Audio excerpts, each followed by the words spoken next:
दोस्तों जैसे कि आप जानते हैं कि जिस तरीके से 4G की शुरुआत इंडिया के अंदर हुई थी तो बड़ी हलचल देखने को मिली थी। जितनी भी नेटवर्क से बिलोंग करती हैं कंपनियां, चाहे वो सर्विस प्रोवाइडर हों चाहे वो सर्विस इम्प्लीमेंटर हों, तो दोनों ही कंपनियों के अंदर, दोनों ही सेक्टर के अंदर हम लोग को बड़ी हलचल देखने को मिली। अब देखिए, इस वीडियो के अंदर हम बात करेंगे कुछ ऐसी कंपनियों के बारे में जो कि डायरेक्ट और इनडायरेक्ट 5G से बिलोंग करती हैं। बड़ी हलचल उन कंपनियों के बिजनेस के अंदर अभी भी देखने को मिल रही है। अब अगर बात की जाए 5G की, तो बहुत जल्द 5G की शुरुआत इंडिया के अंदर आपको देखने को मिलेगी। तो नॉर्मल सी बात है, इन कंपनियों के अंदर अच्छे खासे रिटर्न आपके बनते हुए नजर आ सकते हैं। दोस्तों बात 4 मई 2021 की है, जब 5G सर्विसेज के लिए जो मुहिम स्टार्ट हुई थी उसको बल मिलता हुआ नजर आया। मेन रूप से अगर बात की जाए तो 4 कंपनियां इंडिया के अंदर इस तरीके की दिखाई दे रही। नंबर 1 पे एयरटेल, नंबर 2 पे जियो, नंबर 3 पे वोडाफोन आइडिया और नंबर 4 पे अगर बात करें तो सरकारी कंपनी MTNL। अब देखिए, इस वीडियो के अंदर बात करेंगे कुछ ऐसी कंपनियों के बारे में जो कि 5G से डायरेक्ट और इनडायरेक्ट डिपेंड करती हैं या फिर रिलेट करती हुई नजर आती हैं। तो यहाँ पे दोस्तों अगर हम 5G को देखें तो 2 सेगमेंट में हम डिवाइड करेंगे। तो पहली तो वो कंपनियां हो गई हैं जो सर्विस प्रोवाइडर हैं, और दूसरी वे कंपनियां हैं जो कि सर्विस इम्प्लीमेंटर हैं। तो यहाँ पे जो सर्विस प्रोवाइडर कंपनियां हैं, जो नंबर 1 पे जो कंपनी दिखाई दे रही वो है एयरटेल। बड़ी हलचल आपको एयरटेल के अंदर देखने को मिल सकती है। इन दिनों आपने देखा कि एयरटेल का जो ARPU है वो बहुत तेज़ी के साथ में ये बढ़ता हुआ नज़र आ रहा है। लार्ज कैप स्टॉक है। दूसरी कंपनी के बारे में बात करेंगे तो वोडाफोन आइडिया, और तीसरी कंपनी के बारे में बात करें तो रिलायंस जियो। तो इन तीनों ही कंपनियों के अंदर बड़ी हलचल आपको देखने को मिलेगी। तैयारी और कमर कस के आप बैठ सकते हैं, क्योंकि बड़ी हलचल लगातार अभी भी इन शेयर्स के अंदर आपको देखने को मिल रही है। इसी तरीके से अगर बात करते हैं सर्विस इम्प्लीमेंटर की, तो बड़ी हलचल आपको इन कंपनियों के अंदर भी देखने को मिलेगी जो कि डायरेक्ट और इनडायरेक्ट कहीं ना कहीं 5G को सपोर्ट करते हुए नजर आ रहे हैं। साथ ही में दोस्तों बताना चाहूँ कि भारतीय एयरटेल लगातार जिस तरीके से अच्छा खासा परफॉर्मर रहा, अब देखिए कहीं ना कहीं नज़रें, जैसे कि मैंने आपको स्टार्टिंग में ही बताया कि 5G के ऊपर बनाकर चलनी चाहिए।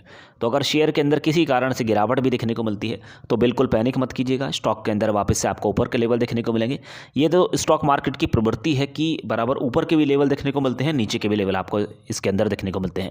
लेकिन जिन कंपनियों के अंदर मजबूत सिलसिला लगातार बना है उनके अंदर बड़ी हलचल आपको लगातार लॉन्ग टर्म में देखने को मिल रही है। हाँ, ये बात ज़रूर है कि नतीजों के आधार पर कैश फ्लो या फिर जो कंपनी की बैलेंस शीट है उसके उतार चढ़ाव के आधार पर कई बार हमें स्टॉक के अंदर गिरावट भी देखने को मिलती है। यहाँ पे आपको मैं बताना चाहूँ कि कम क्वांटिटी रखें किसी भी कंपनी के अंदर। अगर आप खरीदारी करना चाहते हैं, अच्छा खासा पैसा कमाना चाहते हैं, ओवरऑल नीचे की तैयारी अगर आप कर चलते हैं तो कहीं ना कहीं अच्छा खासा मुनाफा आपको किसी भी कंपनी के अंदर देखने को मिल सकता है। तो पहली ऐसी कंपनी है एयरटेल जिसके अंदर लॉन्ग टर्म के लिए बना जा सकता है। दूसरी कंपनी के बारे में बात करते हैं तो वोडाफोन आइडिया। कस्टमर बेस इस बार बढ़ता हुआ नजर आया। Q2 के नंबर डिक्लेयर हुए। बड़ी हलचल आपको कंपनी के अंदर 2-3 दिनों से देखने को मिल रही है। 5 दिन की अगर चाल की बात करें तो ओवरऑल पॉजिटिव सेंटीमेंट इस स्टॉक के अंदर देखने को मिल रहा है। लेकिन कसम में ये शेयर इस समय पड़ा हुआ है। हो सकता है कि इसके अंदर ऊपर के लेवल, काफ़ी ऊपर के लेवल देखने को मिले, या फिर हो सकता है कि इसके अंदर गिरावट भी हम लोग को देखने को मिले। तो 50% के चांस के साथ में ये शेयर इस समय हम लोग को दिखाई दे रहा है। बन गया तो हीरो, नहीं तो फिर जीरो। ओवरऑल देखा जाए तो बड़ी हलचल इस कंपनी के अंदर भी अब आगे देखने को मिल सकती है। तो 5G स्टॉक्स में दूसरे नंबर पर ये कंपनी निकल कर आ रही है। अगली कंपनी के बारे में बात करते हैं तो रिलायंस इंडस्ट्री। रिलायंस जियो लगातार जिस तरीके से हलचल आपको देखने को मिली, कस्टमर बेस, यूजर बेस लगातार बढ़ता हुआ नजर आया। ARPU के अंदर बढ़त देखने को मिल रही है। तो मजबूती लगातार हमें रिलायंस जियो के अंदर भी देखने को मिली है। तो ये कंपनी भी एक अहम रोल प्ले करती हुई नजर आ सकती है। लेकिन रिलायंस जियो का कोई अपना कोई शेयर नहीं है, तो रिलायंस इंडस्ट्री का ही पार्ट है। तो जो भी कुछ रिएक्शन आपको देखने को मिलेगा वो रिलायंस इंडस्ट्री के शेयर के अंदर ही देखने को मिलेगा। तो इस कंपनी को भी आप फोकस में रख सकते हैं। लॉन्ग टर्म के व्यू के साथ में मल्टी बैगर रिटर्न इस कंपनी के अंदर भी आपको देखने को मिल सकते हैं। खाली ऐसा नहीं कि रिलायंस इंडस्ट्री के अंदर आपको रिलायंस जियो ही देखने को मिल रहा है, और भी काफ़ी सारे बिजनेसेस रिलायंस इंडस्ट्री के अंदर हैं जिनकी वजह से लगातार अच्छा खासा अपमूव आपको रिलायंस के शेयर के अंदर देखने को मिला। तो बात करने वाले हैं अगली कंपनी के बारे में। तो ये यहाँ पे सर्विस इम्प्लीमेंटर कंपनियां हैं, तो जो कि डायरेक्ट और इनडायरेक्ट कहीं ना कहीं 5G को सपोर्ट करती हुई नजर आ रही हैं। एक तरीके से कहें तो IT सर्विसेज प्रोवाइड कराती हैं काफ़ी सारी कंपनियां, तो कहीं ना कहीं इंपॉर्टेंट रोल प्ले करती हैं। तो यहाँ पे जिस कंपनी के बारे में हम आपसे बात कर रहे हैं वो है टेक महिंद्रा। अभी हाल फिलहाल में जर्मनी के साथ में एक बड़ा ऑर्डर भी इस कंपनी के हाथ में लगता हुआ नजर आया था। और अगर क्लाइंट बेस की बात करें तो टेक महिंद्रा का क्लाइंट बेस बहुत ही मजबूत है। तो लॉन्ग टर्म के हिसाब से इस कंपनी के अंदर भी बना जा सकता है। पिछले 6 महीने की बात करें तो लगातार तेजी का रुझान देखने को मिला और मल्टी बैगर रिटर्न आपको इस कंपनी के अंदर अब तक देखने को मिले हैं। लगभग 66% से ज़्यादा की तेजी आपको शेयर के अंदर देखने को मिल चुकी है और अगर देखा जाए तो लॉन्ग टर्म में भी लगातार ये शेयर ऊपर की तरफ दौड़ता हुआ नजर आ रहा है। इसी तरीके से बात करते हैं अगले 5G शेयर के बारे में, तो ये भी सर्विस इंप्लीमेंटर कंपनी है। बड़ी हलचल इस कंपनी के अंदर भी आपको देखने को मिल सकती है, बना जा सकता है लॉन्ग टर्म के हिसाब से। वैसे देखा जाए तो IT सेक्टर की दिग्गज कंपनी मानी जाती है विप्रो, और अगर डिविडेंड की बात करें तो डिविडेंड भी अच्छा खासा ये कंपनी हम लोग को प्रोवाइड कराती रहती है। और अगर आपने इसका चार्ट पैटर्न देखा होगा तो रिटर्न भी काफ़ी शानदार इस कंपनी के अंदर देखने को मिले।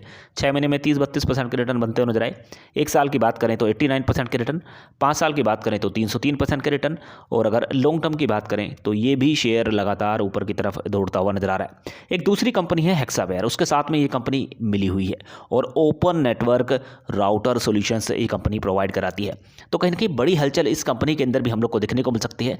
तो अगर आप सर्च कर रहे हैं कि कौन से 5G शेयर्स हैं जिनको बल मिलता हुआ नजर आएगा, तो उन कंपनियों के अंदर आपको IT सेक्टर से बिलोंग करती कंपनी दिखाई देगी और स्पेशली जो सर्विस प्रोवाइडर है वे कंपनी देखने को मिलेंगी। तो इस कंपनी के अंदर भी लॉन्ग टर्म के हिसाब से बना जा सकता है। इसी तरीके से बात करेंगे अगली कंपनी के बारे में, तो TCS लगातार चर्चाओं में ये कंपनी रही। IT सेक्टर की दिग्गज कंपनी, मल्टी बैगर रिटर्न अब तक इस कंपनी के अंदर लॉन्ग टर्म में देखने को मिले। चाहे आप 6 महीना रुकिए, चाहे 1 साल रुकिए, चाहे 2 साल, 5 साल, 10 साल, ये कंपनी लगातार पैसा बांट रही है। हाल फिलहाल में एयरटेल के साथ में एक पार्टनरशिप भी इस कंपनी के अंदर देखने को मिली और जो स्टार्टअप स्टार्ट होने वाला है वो जनवरी 2022 से होने वाला है। तो बड़ी हलचल इस कंपनी के अंदर तो आपको देखने को मिलेगी। साथ ही में एयरटेल के अंदर भी बड़ा मूव आपको अब आगे देखने को मिल सकता है। दोस्तों अब बात करने वाले हैं अगली कंपनी के बारे में जो कि 5G सर्विसेज प्रोवाइड कराती हुई नजर आने वाली है। बड़ी हलचल इस कंपनी के बिजनेस के अंदर आपको पहले से ही देखने को मिल चुकी है। लॉन्ग टर्म के हिसाब से बेहतरीन कंपनी मानी जाती है। किसी भी रिटेल निवेशक को आज तक इस कंपनी ने निराश नहीं किया है।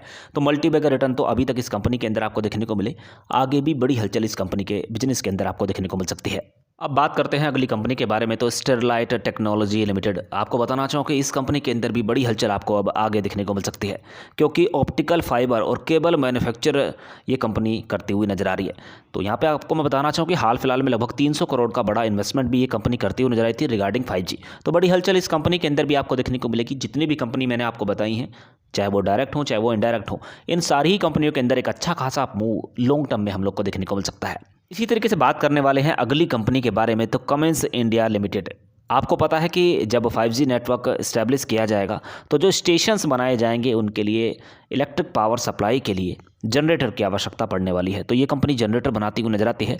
तो इस कंपनी के अंदर भी बड़ी हलचल आपको देखने को मिल सकती है। अभी अगर हाल फिलहाल की बात करें तो काफ़ी बड़े ऑर्डर इस कंपनी के हाथ में लगते हुए नजर आ रहे हैं, जिसकी वजह से कहीं ना कहीं शेयर के अंदर अच्छा खासा मूव भी हम लोग को देखने को मिला। लगभग 929 रुपये के आसपास ही शेयर इस समय ट्रेड करता हुआ नजर आ रहा है। अगर आप 1 से 2 साल का नजरिया इस कंपनी के अंदर लेकर चलते हैं तो मल्टी बैगर रिटर्न इस कंपनी के अंदर भी देखने को मिल सकते हैं। अब देखिए बात करने वाले हैं अगली कंपनी के बारे में, तो ये भी कंपनी सर्विस इंप्लीमेंटर है 5G के अंदर। तो बड़ी हलचल इस कंपनी के बिजनेस के अंदर भी आपको देखने को मिल रही है। यहाँ पे मैं आपको बताना चाहूँ कि लॉन्ग टर्म का चार्ट ओपन है। लगातार ये शेयर जिस तरीके से गिरता हुआ नजर आया था, उसके बाद बेहतरीन रिकवरी इस कंपनी के अंदर हम लोग को देखने को मिल चुकी है। तो ऑप्टिकल डेटा नेटवर्क के प्रोडक्ट बनाना इस कंपनी का काम है। तो यहाँ पे मैं आपको बताना चाहूँ कि फिक्स लाइन में मोबाइल डेटा नेटवर्क का यूज़ होता है। तो कहीं ना कहीं इस सारी चीज़ों की हैंडलिंग जो है ये कंपनी करते हुए नजर आती है। तो बड़ी हलचल इस कंपनी के बिजनेस के अंदर आपको इस समय देखने को मिल रही है। आगे लॉन्ग टर्म में भी अच्छी खासी चाल इस कंपनी के अंदर बनती हुई नजर आ सकती है। कम शेयर के साथ में शुरुआत करें, नीचे की तैयारी करके चलें, अच्छा खासा मुनाफा होगा। तो ये सही स्टॉक मार्केट के अंदर काम करने का तरीका है। दोस्तों अगर आप नए हैं, डीमेट अकाउंट ओपन कराना चाहते हैं तो आप स्टॉक के अंदर डीमेट अकाउंट ओपन करा सकते हैं। लिंक नीचे डिस्क्रिप्शन बॉक्स के अंदर दिया हुआ है। दोस्तों अगर ये पूरी जानकारी आपको अच्छी लगी हो तो वीडियो लाइक ज़रूर कीजिएगा, चैनल सब्सक्राइब कर रख लेना ताकि नई वीडियो का नोटिफिकेशन सीधे आपके मोबाइल पर मिल सके। Thank you so much for watching.